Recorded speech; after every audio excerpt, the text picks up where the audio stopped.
Welcome to all the friends of the Istituto Italiano per gli Studi Filosofici and to Nancy Fraser and Anna Cavaliere, with whom we will have the great pleasure, to discuss Nancy Fraser's book, Cosa vuol dire socialismo nel XXI secolo, published by Castelvecchi in 2020 and translated by Alessia Gasparini.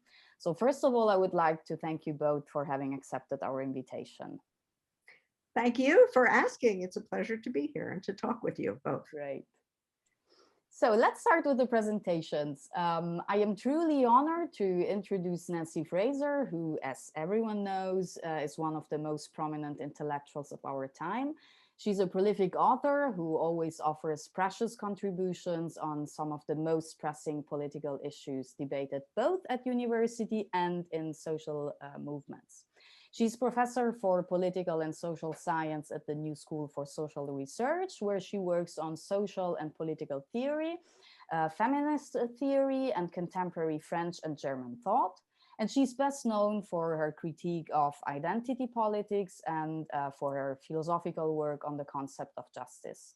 Among her latest books, we would like to mention Feminism for the 99%, a manifesto, verso 2019, co-authored with Cinzia Ruzza and Tithi Bhattacharya, and that has been translated into how many languages so far? It's somewhere in the low 20s, like 23 or something, a lot. Wow, that's great. Good news. Okay, then I would like to mention Capitalism, a Conversation in Critical Theory, Polity 2018, co-authored with German philosopher Rahel Jäggi. And in this book, Nancy Fraser addresses many problems we're going to discuss today.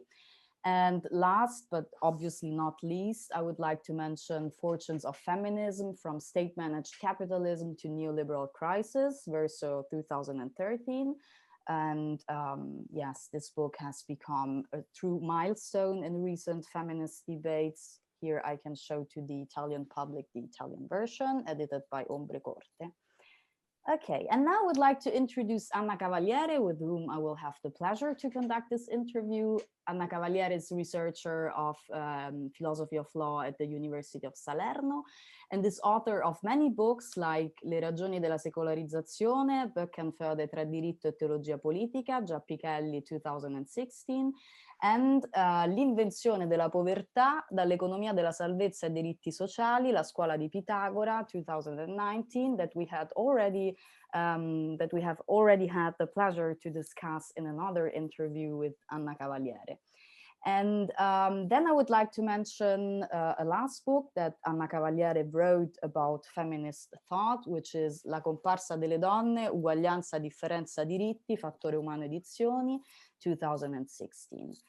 And more recently, Anna has been invited by one of the most important newspapers here in Italy, which is Il Corriere della Sera, to talk about Nancy Fraser's feminist thought, which is gaining more and more influence in Italian debates. So the book we're going to discuss today, Cosa vuol dire socialismo nel XXI secolo, is an Italian translation of a lecture that Nancy Fraser held at the Auditorium in Rome in 2019, that was organized by the publisher Castelvecchi. And the original title of her Lectio Magistralis was What Should Socialism Mean in the 21st Century? And this short but truly dense book addresses one of the fundamental questions of our time. It conceptualizes contemporary capitalism by analyzing it not only as a simple mode of production based on the exploitation of labor, but also as an institutionalized social order. That's how Nancy Fraser calls capitalism. So in other words, this book investigates also capitalism hidden preconditions like social reproduction by placing capitalism itself in a much broader horizon than some Marxists generally do. But I would like to stop here, reserving my questions for the second part of this interview, and leave and give the floor to Anna Cavaliere. Thank you very much. Thank you, Olimpia, for your introduction. Good evening, everyone. I am honored to discuss with one of the most important theorists of our time, Nancy Fraser, and I thank her very much for having accepted our invitation.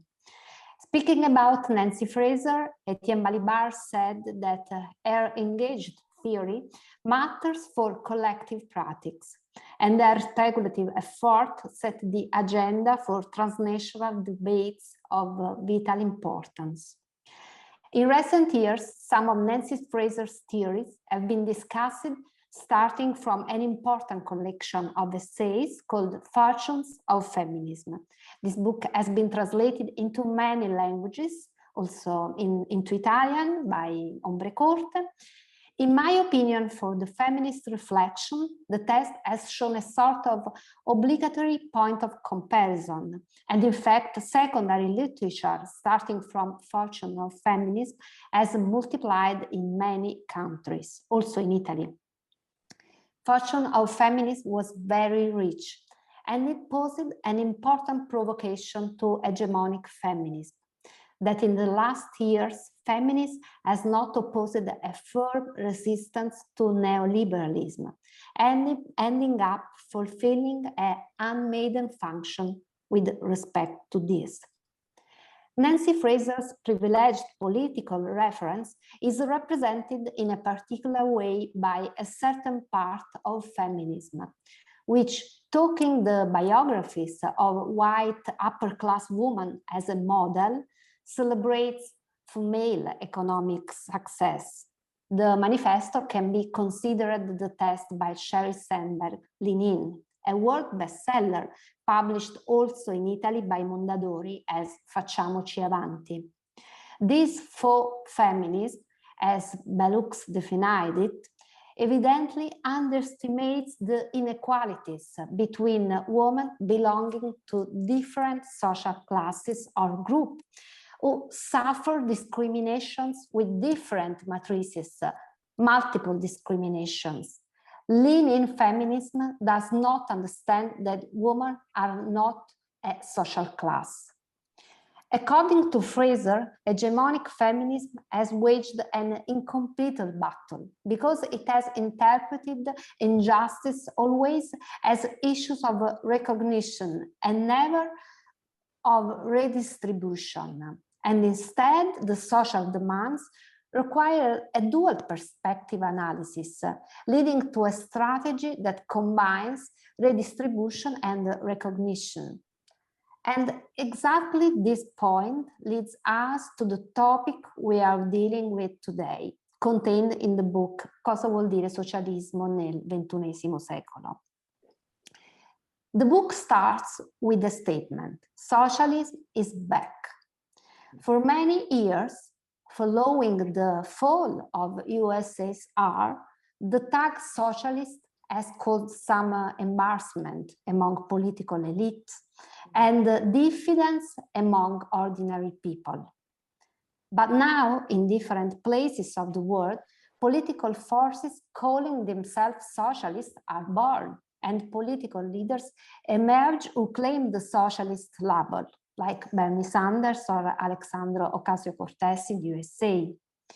The danger in this historical phase is that socialism becomes only a rhetorical label, an empty formula, a brand. To prevent this from happening, Fraser believes it's necessary to delimit the battlefield of socialism. To do this, it's necessary to delimit another battlefield, which socialism intends to oppose, the capitalist one. As explained in this book, capitalism is not just an economic system, it's an institutionalized social order. It includes not only economics, but also the social political order. Today, capitalistic order, in its neoliberal version, is in crisis. My first question is, what does this crisis mean? Some authors felt that we are in an interregnum phase, Chantal Mouffe has used this term in the Gramscian meaning, that is the profound crisis of an era in which the possibility of change opens up. Other authors have been less optimistic about the possibility of a transformation. Naomi Klein, for example, has highlighted how even COVID has been used by neoliberalism to strengthen its power apparatus and reduce rights even further. Women's rights, for example. Do you believe that capitalism is ready to regenerate itself like it has shown to be able to in other moments of modern history? Or instead that we are in interregnum phase? And is there a political subject capable of containing capitalism today? In fact, capitalism acts on a global scale, but I think that there are not global political actors capable of containing it. At the same time, states or supranational political unions, as the European, have been in many cases ancillary to neoliberalism. Instead, powerful political energy would be needed to reverse this trend. Who can activate this energy? Who are the political actors who can do this? Do political parties have the strength? What role can a left populism play? Thank you. Thank you very much, Anna, for that very interesting set of questions. I mean, you've really raised all the hardest and most important issues that we're facing today, and you've said many, many things. So let me try to follow your line of reasoning and give at least some answers. I don't think I can give a very full answer.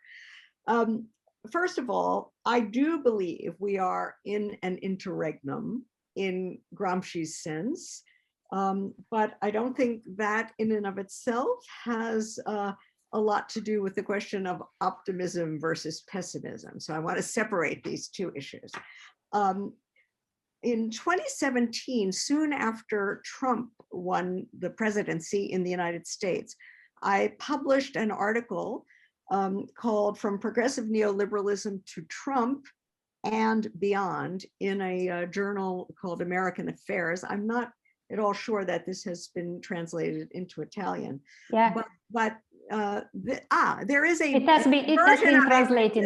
A little book. There's a little book which is called The Old is Dying, and that Verso with that essay. Anyway, I use exactly this Gramscian idea to analyze the situation in the United States politically. And I suspect that the analysis would travel more or less in many respects elsewhere, but it certainly works for the United States. Now, what I mean by an interregnum here is a hegemonic collapse. Neoliberal thinking has lost its credibility and its support.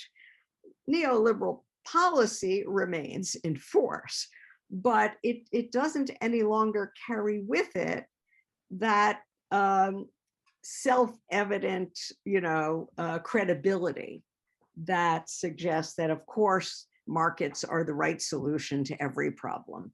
Of course, free trade is the way to lift all boats. Of course, austerity is necessary. Of course, finance is the progressive force. All of those ideas have been completely shattered. And that is why we have the emergence of various populisms, left and right, proposing anti-neoliberal ideas, which were previously considered beyond the pale. So at the level of a hegemonic crisis, this is an interregnum. And what I mean by there is that it's an in-between phase where there is no secure political hegemony that can underpin a credible project that can win support. So all sorts of actors jump into this void with ideas, some of which are quite regressive and horrible, others of which are promising, that could have emancipatory import. Which win out in the end, I don't think we're in a position to say right now. That's why I want to say this is not so much about optimism or pessimism, because to know that, you'd have to have more of a crystal ball than I feel I have. So I'm not making a prediction about that. But what I do think, over and above this hegemonic crisis, there is also a structural crisis, a systemic crisis. Neoliberalism is capital accumulation unrestrained, breaking free of all of the political, moral, and social restraints that held it in some kind of check previously.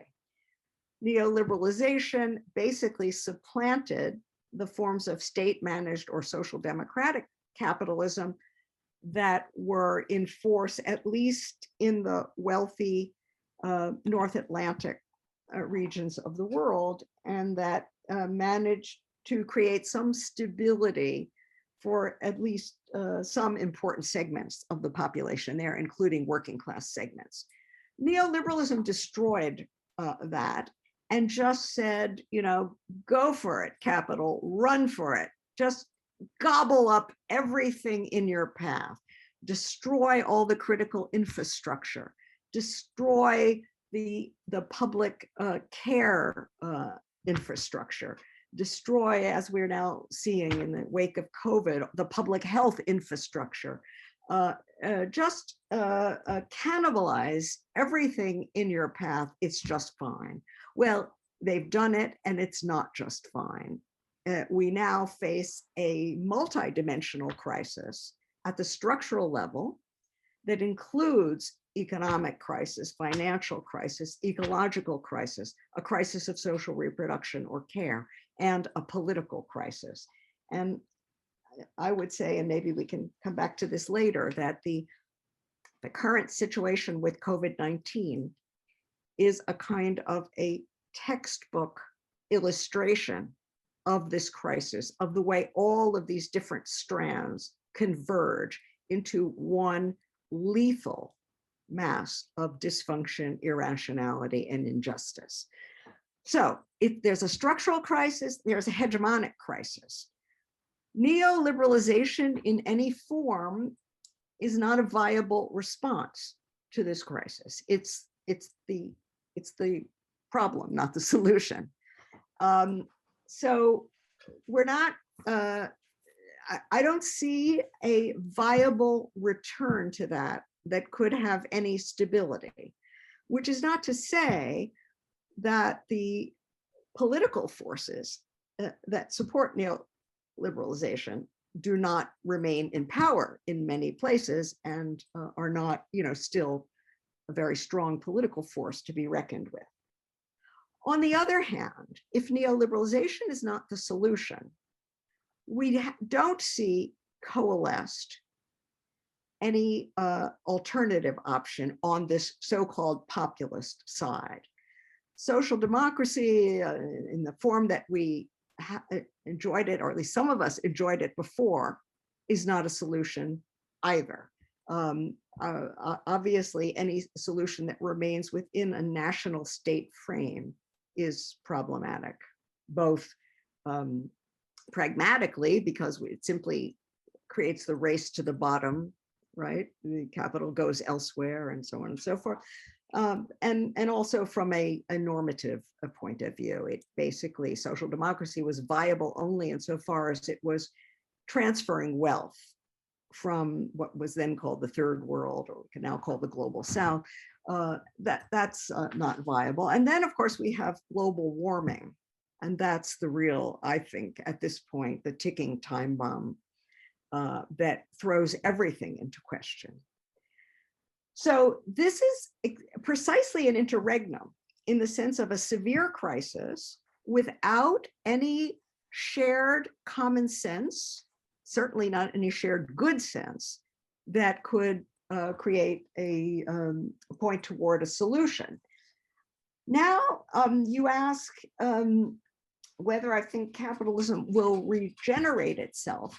And here I want to just make the historical point that you could call this a general crisis, right? In which it's not sectoral, all the different strands converge.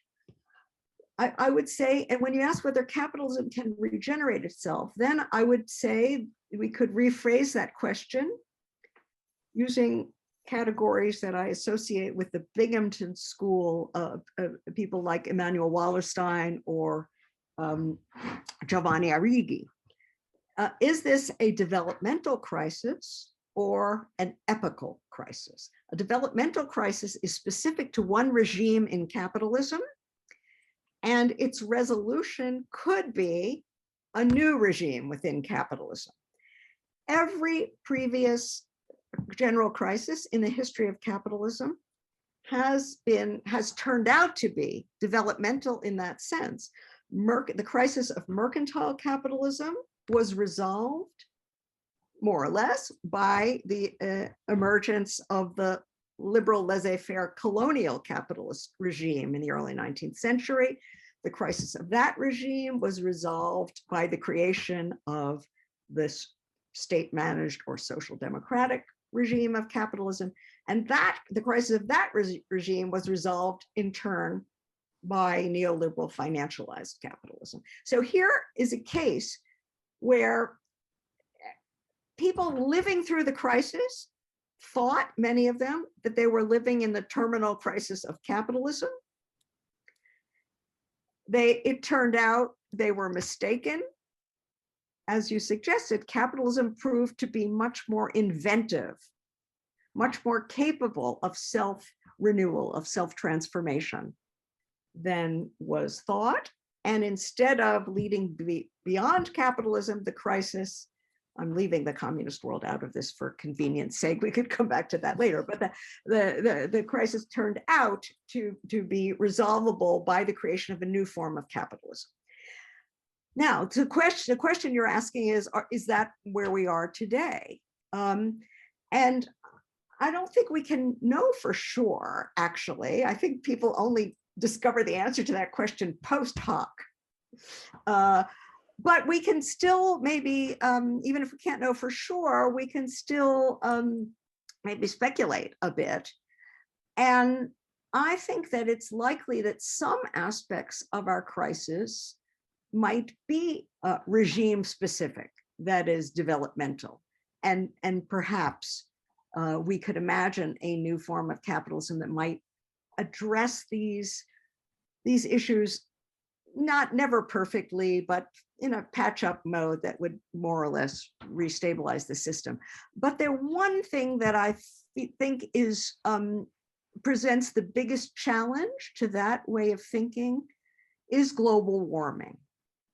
To me, this seems like it could actually present a crisis of a different order, which would actually deserve the name epochal crisis, as opposed to merely developmental, in the sense that it's not regime specific. It's an ongoing, escalating, trans-regime process of cranking out CO2 emissions and other greenhouse gases to the point that we have now exceeded the Earth's capacity for sequestration. And given the very short time frame that climate scientists say that we have now, it's very hard to imagine a capitalist solution. And so it could be that on this front alone, we're in a different kind of crisis. Now, optimism, pessimism, that doesn't mean we're going to be able to resolve it in time. There are at least three possibilities, even if it's in an epochal crisis. One is that, maybe there is some, let's say, really nasty kind of solution to this, which involves, I don't know, some sort of new global authoritarian regime that in a very quick and brutal way, tries to reorganize our relation to nature, sacrificing, billions of people of the wrong color or class in some very nasty way. That's not a solution we want. Another possibility is that there really isn't a solution, or not because there isn't in theory, but because humanity can't get to one. And then you just get a slow, or maybe not slow, a continued devolution, unraveling, a self-cannibalization of society, with every group, every family, every individual for themselves. And society, in a sense, breaks down. And you have, until there's, to such an extent that there's barely anything recognizably human left. That's the second scenario, no resolution. Now, the third scenario is that somehow, and this is another part of your question, somehow humanity, or the emancipatorily oriented parts of it, get their act together, build a very big, powerful political force, a coalition of some kind, on behalf of, let's call it, global democratic eco-socialism, and actually manages to not only get to net carbon neutrality, but to actually decrease, find some way to decrease, have negative carbon emissions, and reorganize our whole relationship to nature, but in an emancipatory mode, in a way that addresses the actual problems of humans as well as those of non-human nature, in a way that is just and really solves these problems, and democratic.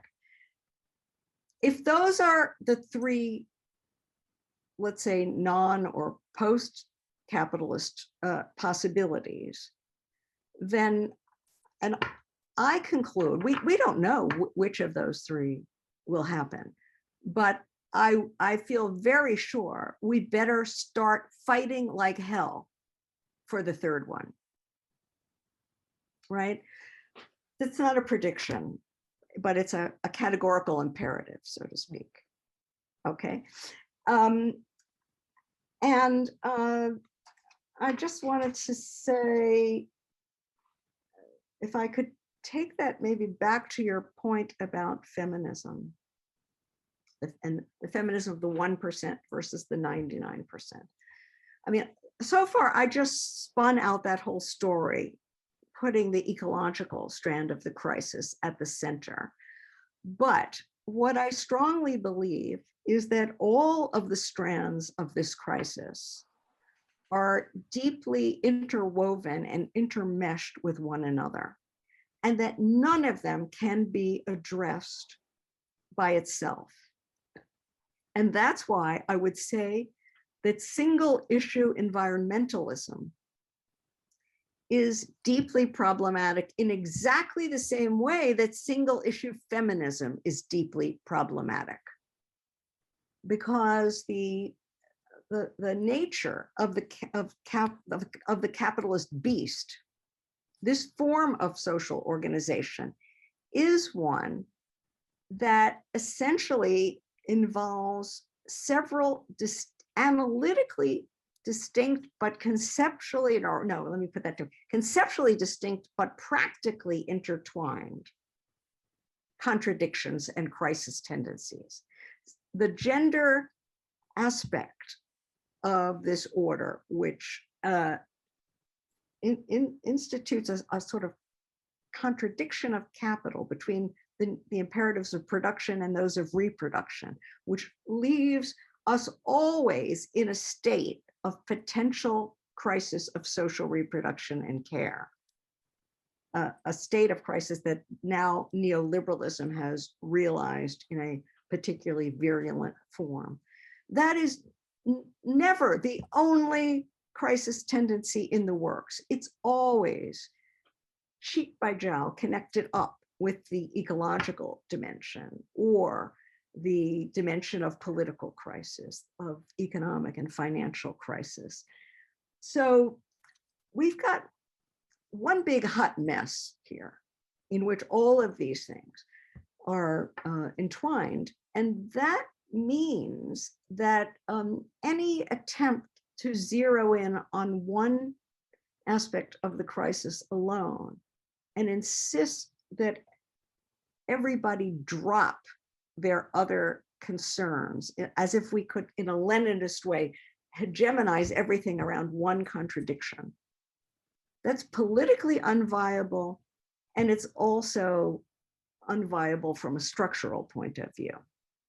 So our possibility of getting to an emancipatory resolution of this very severe structural cum hegemonic crisis really depends on this kind of very difficult but big kind of coalition building, in which actors who are differently situated and whose immediate existential difficulties appear in terms perhaps of one strand of crisis more than another, all of those have to somehow be brought together around a united front of some kind.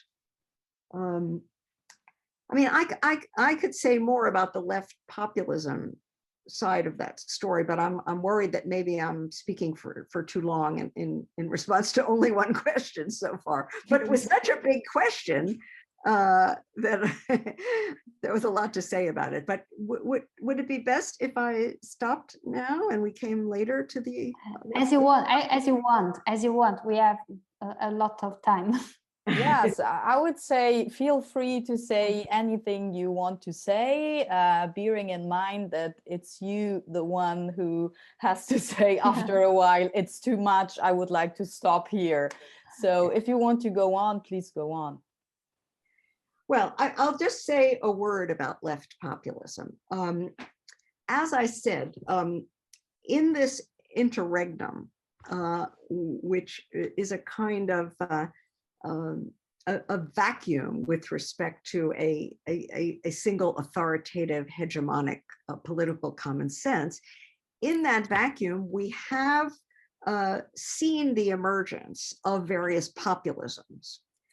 And I would say, just parenthetically, that in political philosophy, there are really two different concepts of populism, a liberal concept and a Gramscian concept. From my point of view, the liberal concept is completely useless and worse than useless. It's dangerous because it's not even really a concept. It's an insult. It just says, oh, those populists, they're bad, they're anti-democratic, they're demagogic, et cetera, et cetera. And this, in a sense, preemptively delegitimizes, let's say, just to take an example, Podemos becomes the same as Trump. Now, I don't mean to idealize or romanticize Podemos, but clearly, whatever it is, it's not the same as Trump. It's not Bolsonaro, et cetera, et cetera. So I think the liberal concept just tars everything with the same brush, and we should not talk about populism in that way. So the Gramscian notion of a national popular at least gets us somewhat closer. And since you mentioned Mouffe and MacLeod, I mean, they are among our most important theorists who try to think about populism in this Gramscian way. I would say for myself, I'm not I wouldn't call myself a populist. I would call myself a democratic socialist or eco-feminist socialist, or, you know, throw in all those modifiers. To me, populism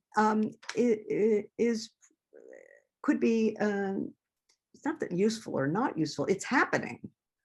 So the question is, could it serve as what the Trotskyist would have called a transitional socialist program? Here's what I mean. I would say that left populism is a very accessible way for people in the kind of situation we're in to enter into a form of class politics, of class struggle. To me, I mean, I started thinking seriously about populism with the appearance, the sudden emergence of the Occupy movements, Occupy Wall Street and its cognates around the world. And so I was very struck by the language of the 1% versus the 99%, and how this is not analytically precise sociology by any means, but it's rhetorically extremely powerful. And it was really striking how quickly it got uptake, how accessible it was, how powerful it was. Bernie Sanders was amplifying this language by talking about the rigged system on behalf of the billionaire class. This is also populist language. And it was so powerful, that word rigged in English is a very powerful word. So powerful that Trump quickly picked up on it and started talking about the rigged system, although he gave it a completely different twist and meant something very different from what Sanders meant. In any case, it was very clear that this was very effective mobilizing language. And so I thought it really, what was powerful about it, I would say, were two things. First of all, it introduced a real break in two ways. A break with neoliberal austerity language and marketizing language on the one hand, but also a break with the with a language that, at least in the United States and I believe elsewhere, was in leftist, not leftist, leftish, semi-left circles, was sort of engaged in breaking every category down into smaller and smaller particles, like the category woman. When you talk about the 99% versus the 1%, you're going the opposite direction. You're envisioning a big collective, not ever smaller and smaller grouplets, right? Now that seemed very important to me and very positive, because it suggested a kind of hunger for linkages, for a kind of a realization that if you're up against something as powerful as the 1%, then you better have a big force on your side, the 99%. Okay, as I say, none of this is sociologically precise, but it seemed to invite people to think big and to jump into something or other that you could call a kind of a class struggle. And I thought, well, then as in the US case, we got Trump into the act, and then we had two populisms to deal with, and elsewhere as well. Then it seemed to me very important to think about, well, okay, how do we distinguish a left populism from a right-wing populism?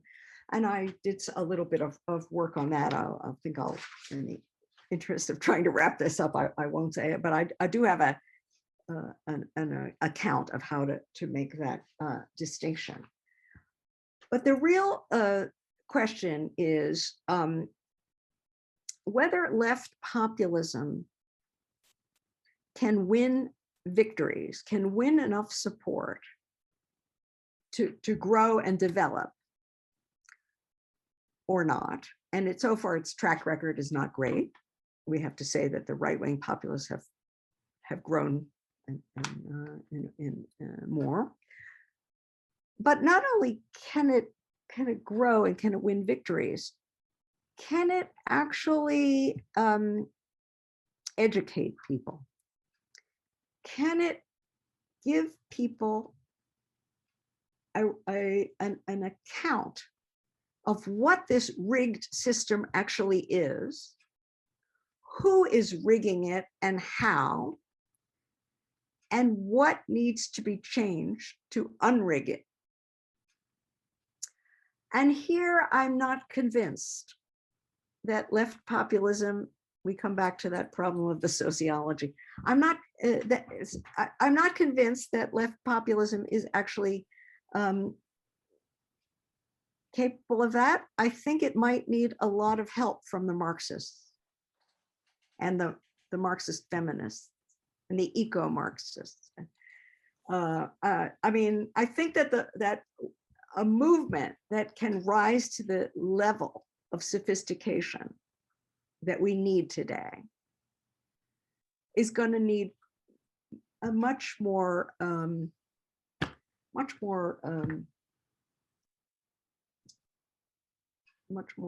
rigorous and serious categories than 1% and 99% and billionaire class and so on and so forth. So I would say my answer in the end is 2 cheers for left populism. You know what I mean? Not 3, but 2. Okay. Okay. Your book has been translated in Italian. Il vecchio muore e il nuovo non può nascere. It was published by Ombre Corte. So, in your reflection, we can find the concept of boundary struggles. In this book, you speak about a metapolitical work of redomaining, and you say that it's necessary to democratize the very process of setting and revising institutional boundaries. It's a topic that you already addressed in your conversation with Rahel Yegge on capitalism. In that conversation, you explain the relationship between boundary struggles and class struggle, saying that they are not the same thing. The boundary struggles allow us to see forms of injustice without falling into the reductionism of the Marxian superstructure scheme. Could you explain us this concept? I think it's correct to say that you are an heterodox Marxist, no? Definitely, I would claim that that label, heterodox Marxist, sure.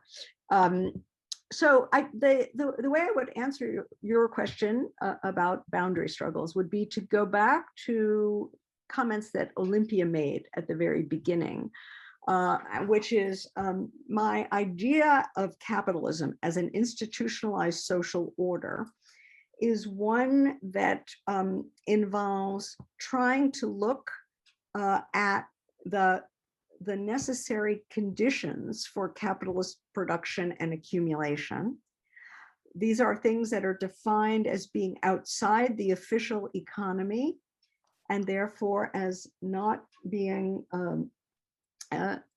not having exchange value, or not having a price on them, but are absolutely essential for the production of value, for the creation of profit, of exchangeable commodities, and the production of surplus value, and hence the accumulation of capital.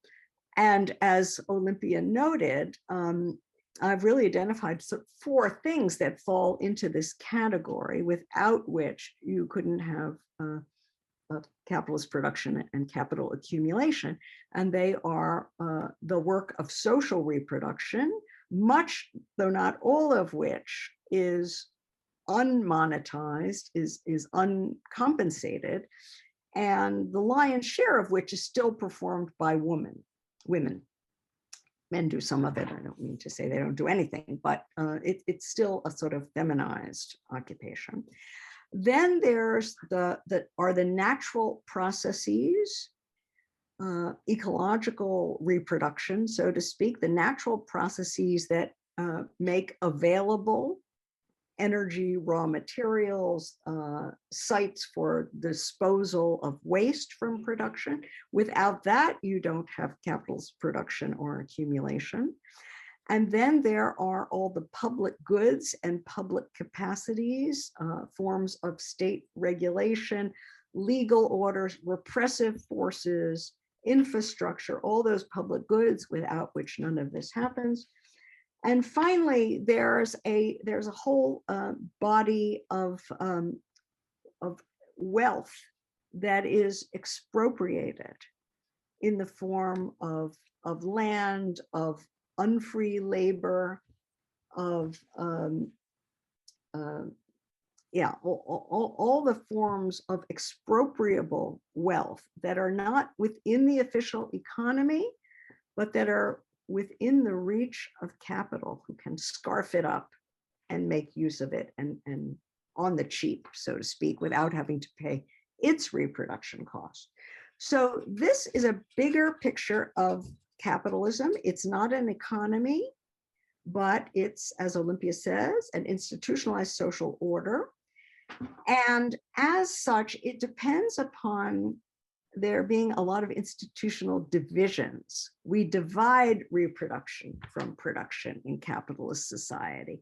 We divide the economy from the political system, right? Markets from states, the private power of corporations from the public power of states. We divide exploited labor from expropriated labor and other forms of expropriated wealth, and human society from non-human nature. Now, since this is a recipe for just the kind of crisis, for the kind of trouble we were just speaking about in response to your first question, right? Because basically the system, in effect, licenses the official economy, and above all, the owners of capital, the big corporations, to free ride on these background conditions, to help themselves to unwaged care work, to public goods and public powers, to nature, to expropriable populations and their wealth, help themselves to all of that without any responsibility for replenishing it. And that's a formula for deep destabilization, erosion, right, of all of its own necessary conditions. Those are all the crisis tendencies.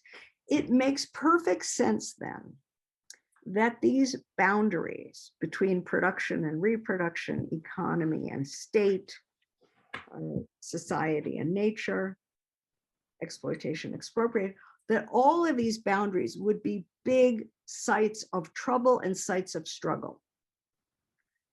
So that I see these boundaries as zones of conflict and nodes of crisis. And this explains to me why a great deal of struggle in capitalist societies does not take the classic form that orthodox Marxism, anyway, leads us to expect, right? Struggle between labor and capital at the point of production over the organization of wage labor and over the distribution of surplus value between capitalists and wage workers. Those struggles do arise, they're historically very important, but also important are struggles over the line between family and factory, so to speak, between nature and the human world. These are states and markets. These two are quintessential sites of struggle. And I've called them boundary struggles because they raise the question not simply of how value is distributed and how power at the point of production, right, is held, but also they raise questions over what is our relation to nature? What is the relation between profit and care and people? What is the relation? What should be subject to the market and what should come within the purview of the public power, hopefully democratic power? So I think this is a way of expanding what social struggle in a capitalist society looks like. And I would say that I think you asked about the relation to class struggles.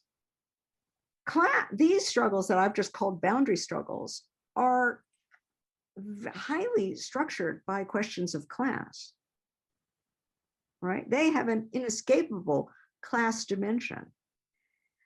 But I would say the same about gender, race, ethnicity, right? These struggles are deeply structured by those fault lines. And so I would say that they are class struggles at one level, but the class dimension is not always thematized, and it should be. But I would say the same about the gender dimension, the racial ethnic dimension. So this is a way of sort of foregrounding the institutional structure, enriching what we mean by class struggle. And I would say any class struggle that is so narrowly defined that it doesn't appreciate the boundary dimension is problematic. And any boundary struggle that is so, let's say, highfalutin that it doesn't recognize the class dimension is problematic. And I would, as I just said, I would insist on the gendered and racial ethnic dimensions and the ecological dimensions of all of these struggles. It echoes what I was saying before. No one lens is adequate. Let me leave it at that. Thank you.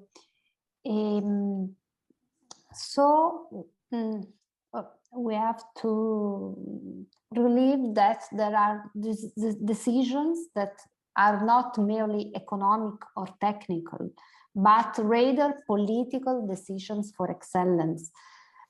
This also implies a work of disclosure to highlight that some issues are the art of democracy, the border, as you said, between private and public, between waged and not waged work, should be politically, democratically established. Care work should be recognized and paid because it represents one of the prerequisites for the existence of society and for a performance society.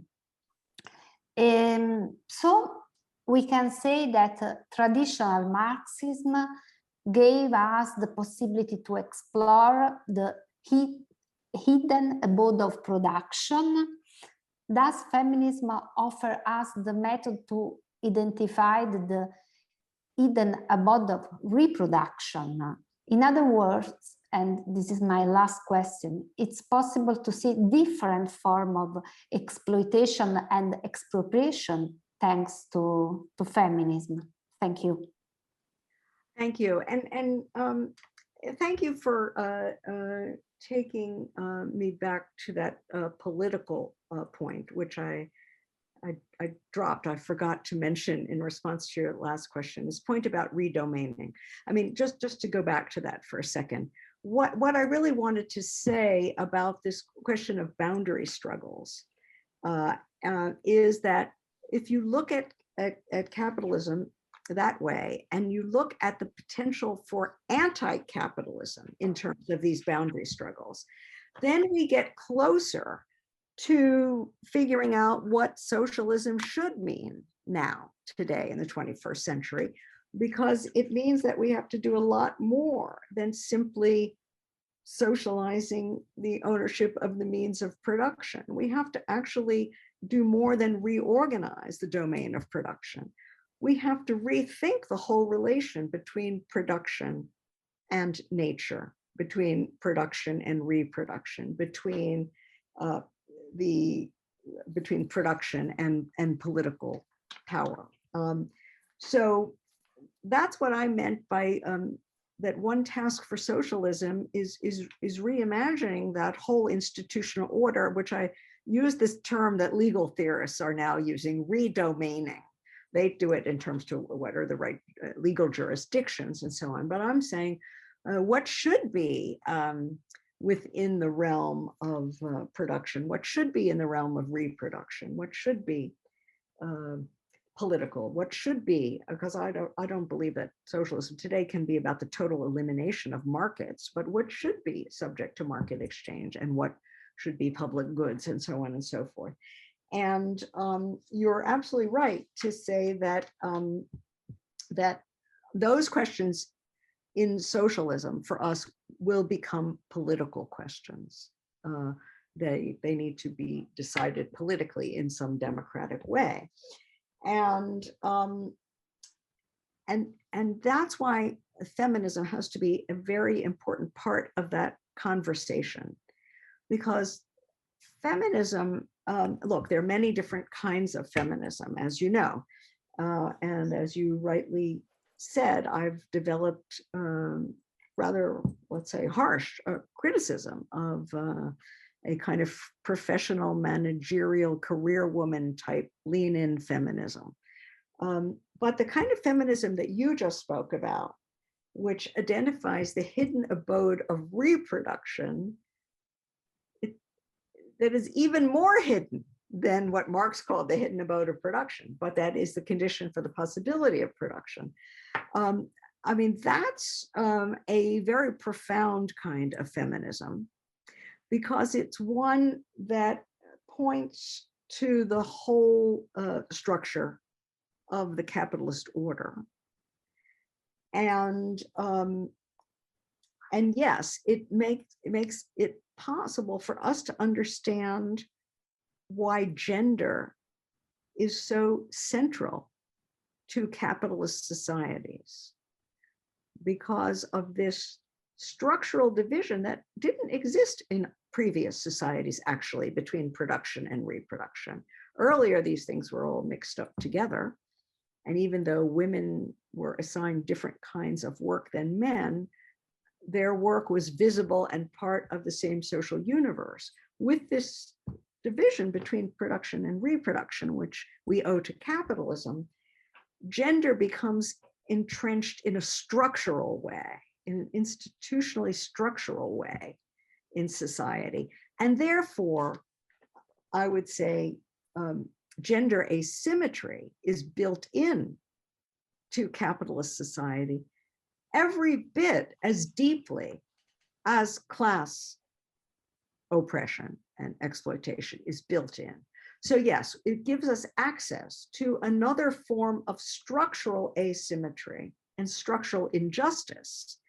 And feminism's one of, if feminism has one main job, let's say, critical feminism, its job is to make that visible and to insist that every discussion of the critique of capitalism and every discussion about socialism, right, give a very important place to that issue, just as it's the principal job of critical eco-thinkers to insist that every discussion of capitalism and of socialism,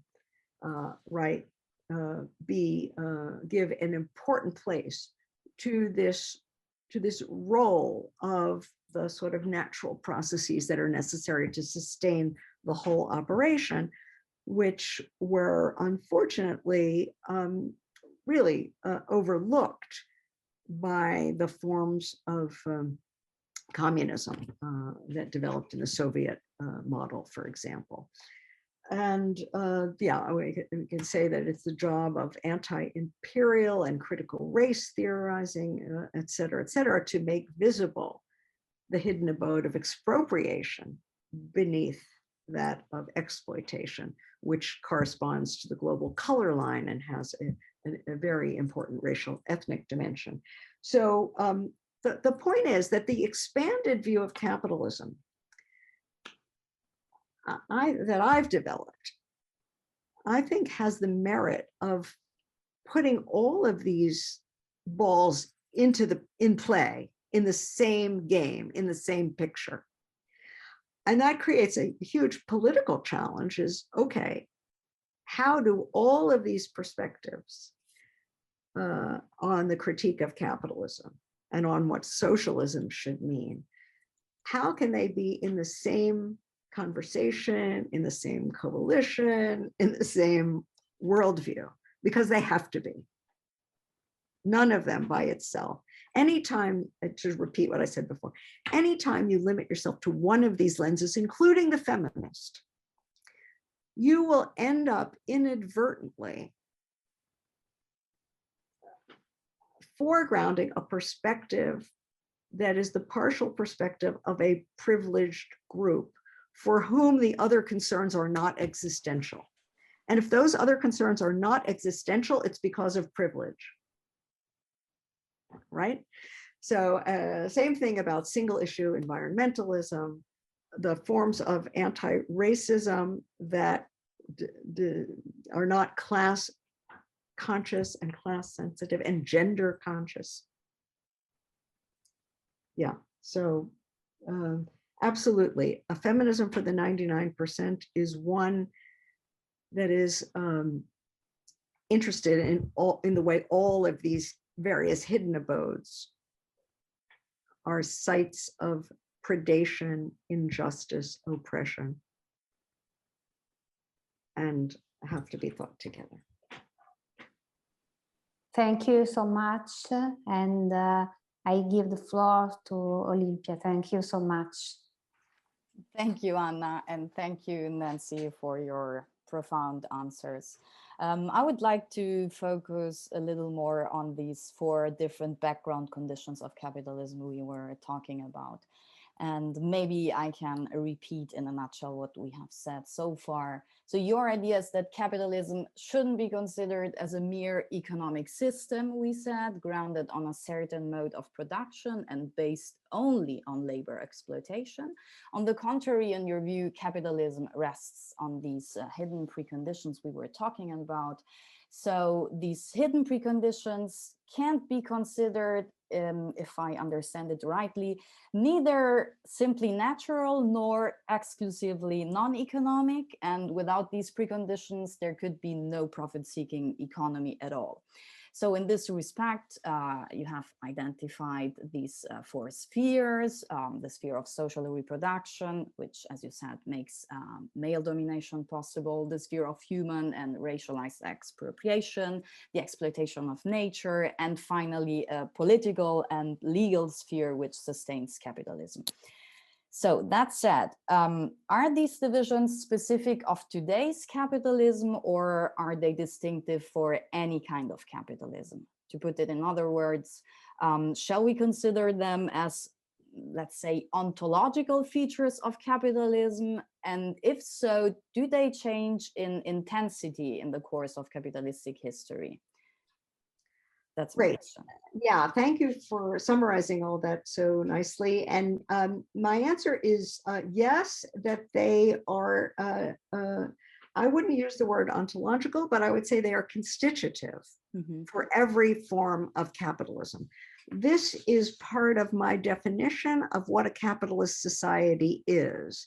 It's one that creates a specialized sphere or body of social interaction, which it calls economic, and where the owners of the means of production meet the propertyless wage earners who have nothing but their labor power to sell, and then we're off to the races. That's the usual view of a capitalist society, and it's right as far as it goes, except that it has all these underpinnings, these absolutely necessary supports. All of those supports, I believe, are there in every era of capitalist history, in every phase of capitalist development, and it is part of the definition of a capitalist society. Now, the history of capitalism is one, though, in which the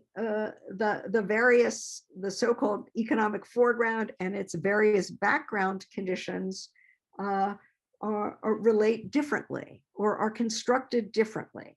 So, as I said in response to an earlier question, we've had at least 4 major phases in the history of capitalism. And in those phases, the way that these background conditions, where the boundaries between economy and nature, production and reproduction, these boundaries get redrawn, especially in response to crises.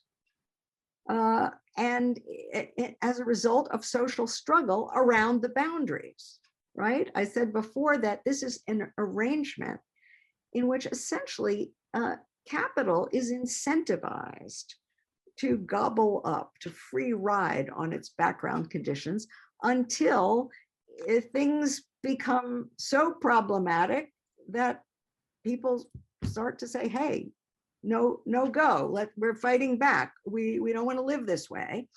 Then you get the kind of general crisis that emerges infrequently, but periodically in capitalist societies. And then you get the struggle over, okay, how can we fix this? And we've got a lot of people in that struggle who are maybe not saying it aloud, but what they are meaning is, how can we fix this without cutting too deeply into the prerogatives of capital and of the capitalist class? How can we fix this and still save the law of value? How can we fix this without, so, and then you get people who say, okay, social reproduction is in crisis. Let's fix it by making the corporations pay a little bit more taxes and creating some forms of public provision, public education, retirement insurance, public pensions, public health, et cetera, et cetera. And that works for a while until something else unravels. And then you have people saying, okay, we need to change the system again. We need to draw the lines differently. Incidentally, what I think has now become clear about that social democratic, let's let the state help out on the side of social reproduction so that capital isn't allowed to completely cannibalize and destroy it. What I think we're realizing now is that what that made that possible, made it possible for this social democratic form of capitalism to address the social reproduction crisis and give it a something resembling a solution, at least for some people, was that it allowed much greater capitalist predation of nature especially in the global South, because social democracy rested on the automobile, on refined oil, on internal combustion. So it said, okay, we're going to prop up social reproduction by exacerbating ecological malreproduction. And I think now what we're seeing is those chickens coming home to roost. So anyway, these are just some examples of every capitalist society divides these realms, but not always in the same way and at the same place. And the divisions are not fixed in stone at one point. They shift, and they shift in response to crisis and social struggle in response to crisis. So that brings us back really to the present moment. Right now, we have very intense struggles over nature, struggles over social reproduction and care, struggles over race and ethnicity. I mean, what is Black Lives Matter but a response to, we're not going to be cannibalized forever and ever and ever. We draw the line here on expropriation. So I think that this goes back to the earlier discussion. Is it a developmental crisis or a terminal or epochal crisis of capitalism? Is there a way to fix this by redrawing those lines enough to cool out the various populations who are in revolt? Or are we at a point where capital has run out of tricks, and it's always a big risk to say that it has, because this system is pretty damn inventive and has shown itself to have plenty of tricks up its sleeve. So I'm not making a prediction there. But I think that this question about where the boundaries are going to be drawn and by whom and in the interests of whom, and are they going to be drawn with the absolute bottom line that the one thing you can't do is expropriate the capitalist class. You can play around, you can fudge all kinds of things, but that is untouchable. That's been the case up till now. Right, and talking about boundaries, some authors, do not count Anna and me among them, have emphasized a danger entailed in this topographical division that structure capitalist society, the divisions between production, reproduction, economy, polity, human, non-human nature. And this supposed danger is that of romanticizing or idealizing non-economic domains. So what would you answer to this critique? What do I have in mind by posing this question? I have some leftist groups in mind who idealize the organic family or any non-economic realm, even if these spheres are highly hierarchical or based on very strict division of labor and so on. So what would you answer to this critique, and what would you say to these supposed leftists, let's say? So Olimpia, I'm in complete agreement with you. I want to, this is a question that Rahel Yegi insistently posed to me in virtually every chapter and every discussion of this book, and she was right to do it. And you are right to pose it, because it's a very important question.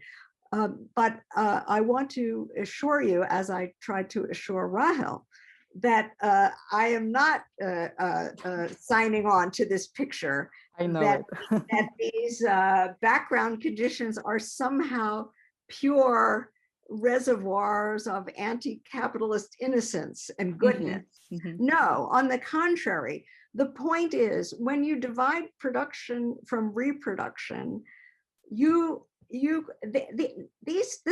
things go together. arise in tandem, just as there was no pure sphere of production before, so there was no pure sphere of reproduction before, just as there was no sphere of the political before, just as there's no sphere of the economic before, so there was no sphere of the pure political. These things arise in tandem, they go together. One side doesn't make sense without the other. And so the background condition is stamped by its place as a background condition. It is capitalist. It's part of capitalism. It's not non-capitalist or anti-capitalist by definition. It's capitalist. There is no outside, in my opinion, to capitalism. The outside is the precondition, and it's part of a system, a world system, a global system. But what I do believe is that that capitalism, part of what makes capitalism complicated and in a way interesting, if very destructive, is that it is normatively complex. It harbors different values that are inside it. Not all its values are economic values. Not all its values are about efficiency, competition, equal exchange, arm's length between strangers, et cetera, et cetera. Those are the values that pertain to its economic sphere. But the social reproductive sphere has its own set of values of care, of altruism, of mutual responsibility, et cetera, et cetera. The so-called feminine values, they are really different from the other values, but they're not innocent. They're part of the same dualistic structure. There are cases, it's always a dicey proposition. Some movements try to mobilize those non-economic values for political purposes. They can get you into trouble when you do that, because then you end up with maternalist feminism, for example. Or you would know better than I about the forms of difference feminism in Italy that have to do with the feminine as something utterly, I don't know enough about it I hesitate to say much, but it's not my kind of feminism, all right? So the idea that, that there are forms of subsistence, solidary, commoning economy that are completely outside, this is romantic. This is not really helpful if it leads to the false idea that it's possible to simply de-link from capital instead of actually confronting it and destroying it and rebuilding from the ground up. So I'm against the idea that there are inherently anti-capitalist innocent spaces and values within capitalism. There are anti-economic spaces and values, but that doesn't mean they're anti-capitalist. We have to make that distinction. And I do think, but I'm not saying either that there's nothing to these values, that they have no critical potential. Democratic values, we just drew on them in the previous conversation. They come from the capitalist, from the state, and yet there are moments of crisis. Let's put it this way. In moments of crisis, I always come back to that. People use the values in the wrong way. Instead of being good subjects who keep the democratic values in the political domain and don't make the mistake of saying, well, let's democratize the economy too, right? In times of crisis, these people don't stay in their spheres. They walk out, and that's part of what the potential of a crisis is. So people do want to use values of care now outside the family setting.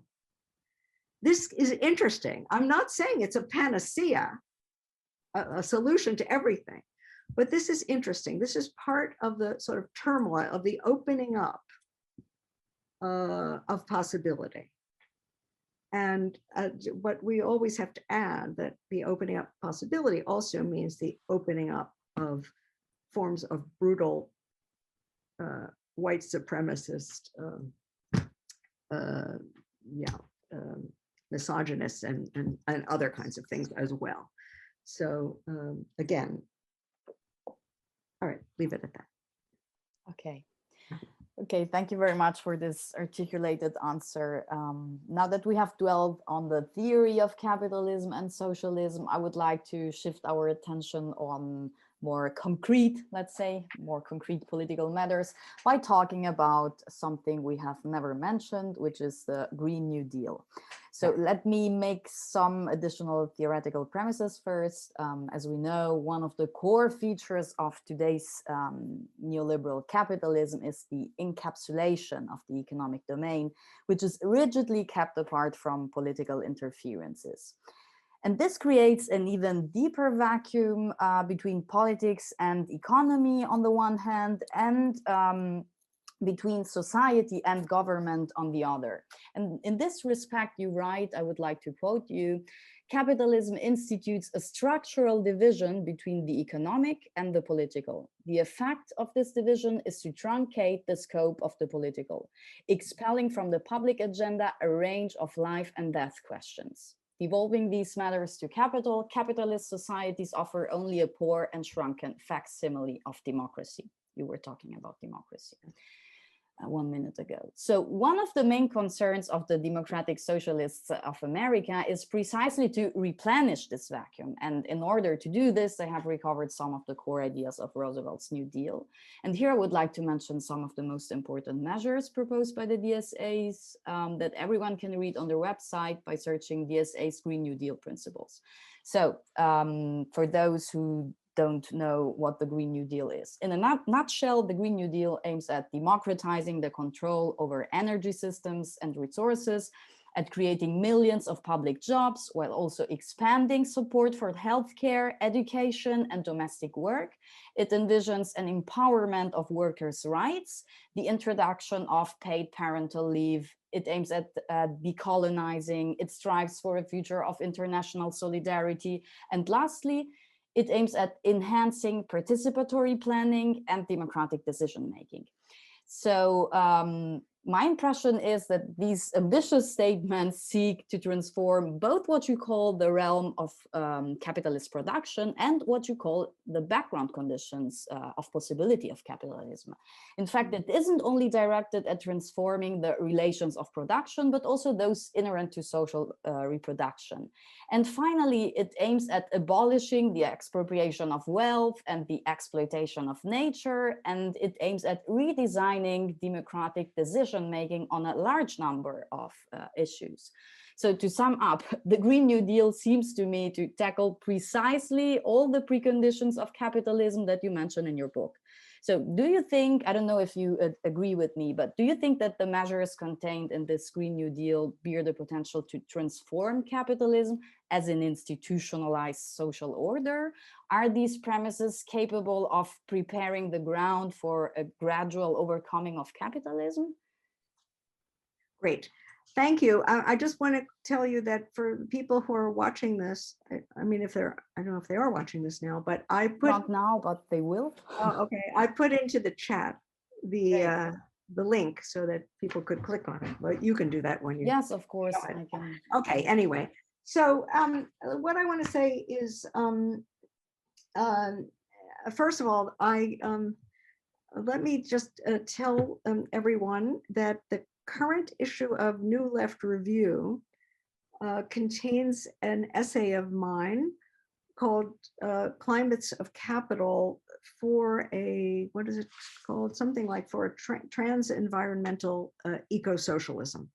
And I did try to discuss some of the issues that you're raising there. So people can get a fuller account of what I think in that piece. I mean, the first thing I want to say is that basically a capitalist society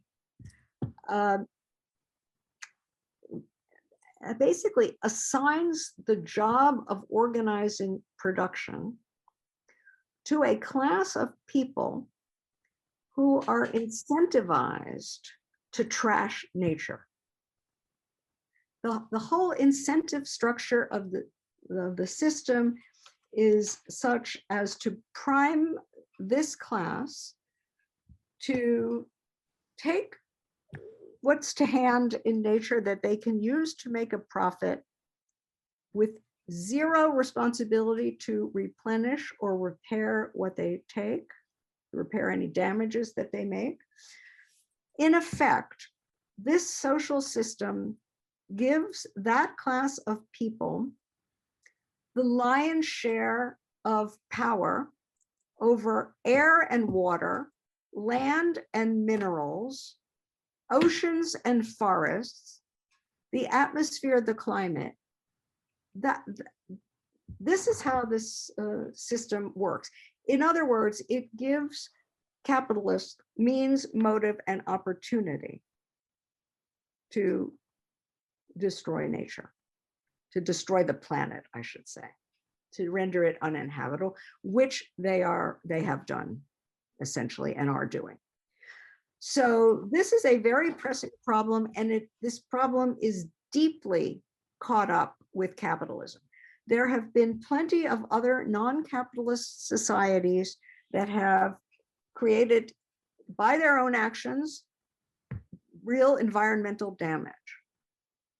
But only capitalism does that non-accidentally, necessarily by virtue of its structure. When other societies did it, they did it because they were stupid. They didn't understand that if you cut down all the trees on a mountain, you're gonna, flood the farmlands, or they did it, as in the case of the Soviets, because they were desperately trying to catch up with the capitalist West, and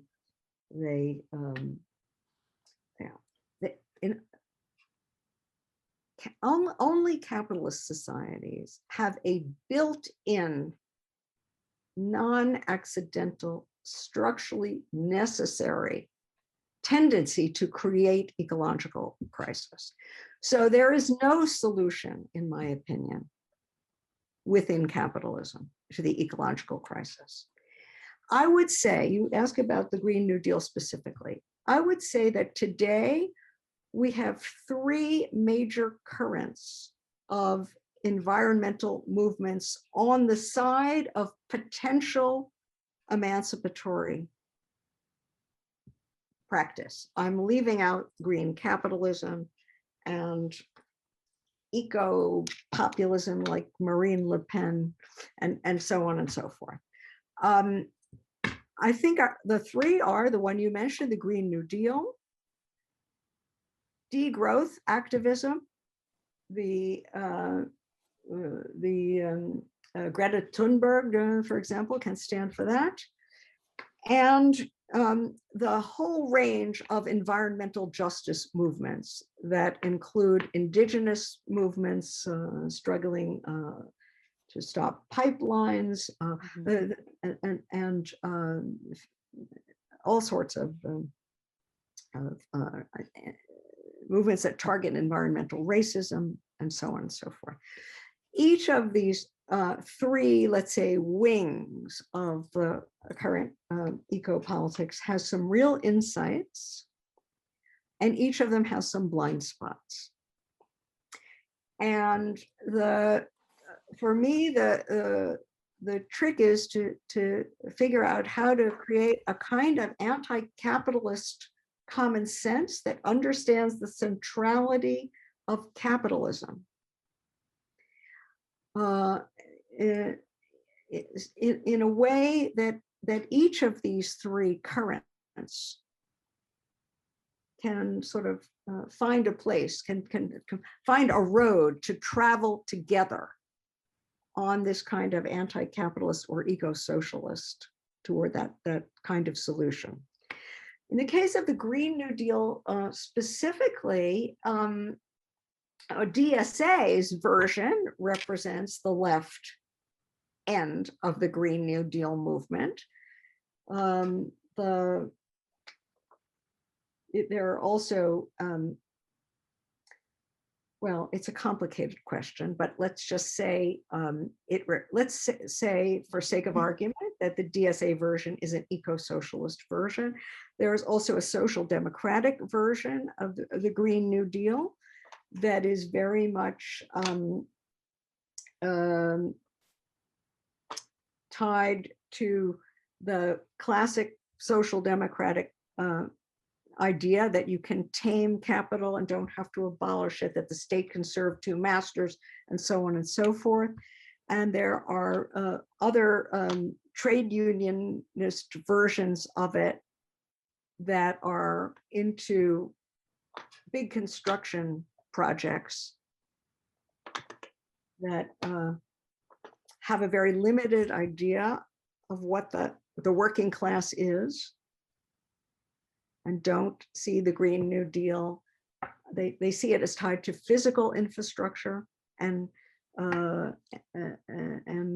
energy policy, but not to social reproduction, infrastructure, and so on and so forth. So I would say that the Green New Deal in many of its versions is far from perfect. Its good point is that it understands that there is no solution that does not reach out and woo the working class.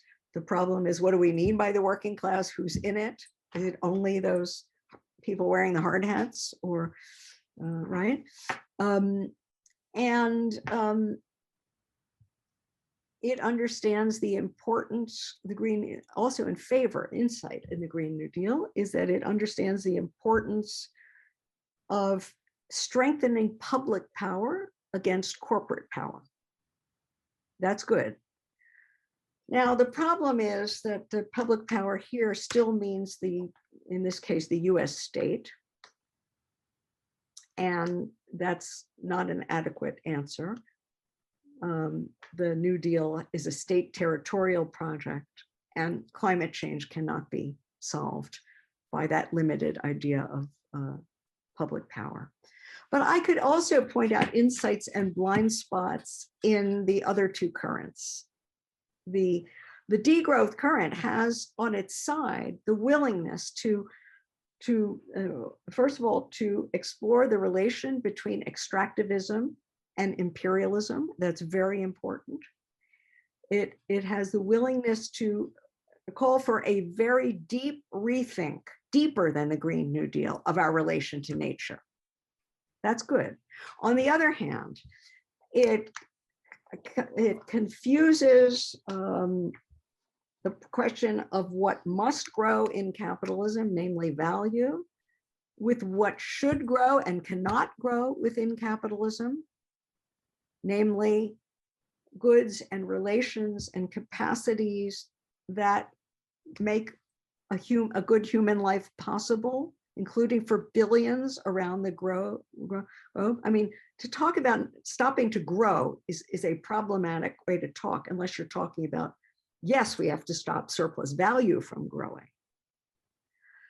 And I do think that the degrowth falls into what you were criticizing earlier, the romantic. Mm-hmm. Yeah. That's right. Environmental justice is trans-environmental in my sense of understanding that ecological questions intersect with other questions, especially racial, ethnic injustice, and so on.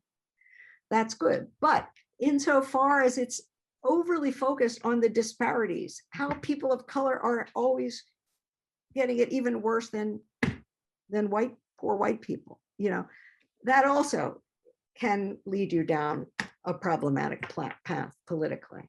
One has to look at not just the disparities in outcome, but about the whole social system that is making the planet inhabitable. for everybody in the long run. So anyway, I wouldn't, I think that the DSA version, the left-wing version in the Green New Deal has a lot of promise, but I would want to try to articulate it with what I see as the strengths of these other currents, and hopefully insist even more strongly on the anti-capitalism and on the role of capital in this. There is no solution that does not disable the accumulation of capital. Do you want to start out by saying that? Is this a good, to go back to left populism, is the Green New Deal a transitional socialist program in the Trotskyist sense? Maybe, but only if you are very careful to sort of go the extra mile against the sort of inclinations that are built into it in its more mainstream versions. The statism and the construction, productivist constructionism. Thank you very much for this broad panorama you have offered us.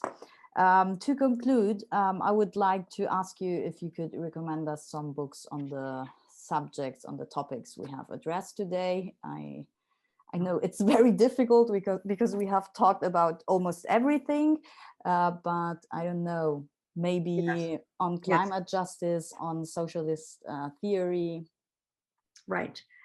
So, I mean, if you'll forgive me, the first thing I want to recommend is my own forthcoming book called Cannibal Capitalism: How Our System is Destroying the Planet, Care, and Democracy, and What We Can Do About It. That's coming out from Verso next year. I can tell you some of the things that I've been reading lately that go quite far afield, not on socialism per se, but I just read the terrific new book by John Bellamy Foster called, oh goodness, I might have to get it to remind myself of the title. Give me 1 second, it's sitting right here. Yes, The Return of Nature, Socialism and Ecology, John Bellamy Foster. And this is a brilliant, brilliant book that reconstructs the forgotten history of socialist ecology in the 19th and 20th centuries in Britain. So it really reinterprets Engels as an eco-Marxist. It reinterprets William Morris, the great English aesthetician and social activist, as a social ecologist, and traces this whole history, which has been read out of the official history of environmentalism because it's single issue, the official history. But there's this whole other ecological tradition. That's a very, very exciting book and relevant to eco-social or to socialism in general. Also reading a really interesting book by Catherine Pistor, Pistor, called The Code of Capital, which is about financial, it's about financial law, and it's about how New York State legal code got revised in ways that and then became exported as the legal code that makes financialization, that gives it its architecture. And it's so important when you think now about the about intellectual property, which is preventing 80% of the world's population from having access to COVID vaccine. This is so important. This is a life and death question. So that's a really important book. I'm also reading Shoshana Zuboff, Surveillance Capitalism. I mean, I think right at the moment, there's a lot of great stuff on capitalism, new approaches that are coming out, less on socialism that I'm aware of, but I think a lot of people are starting to, I think we will be having soon a lot more about socialism. So maybe for now, Bellamy Foster on eco-socialism. Okay, great. Thank you very much for these recommendations. And yes, thank you for this rich, dense, highly interesting, exciting conversation. Thank you to Anna Cavaliere. And thank you to Nancy. Thank you. Thanks to both of you. It was a rich conversation for me. You guys posed very challenging and thoughtful and deep questions that made me think hard. And that's always a good thing to do, thinking hard. Thank you, Nancy. We are delighted to hear that. Yeah. So today we have discussed Nancy Fraser's book, Cosa vuol dire socialismo nel XXI secolo, published by Castelvecchi in 2020. And starting from this book, we have talked about climate justice, socialist theory. We have conceptualized capitalism, and we really hope that you will enjoy this conversation. Okay, thank you again, and good luck for everything. Thank you, and it's really been a pleasure. Bye. Bye. Bye. Bye.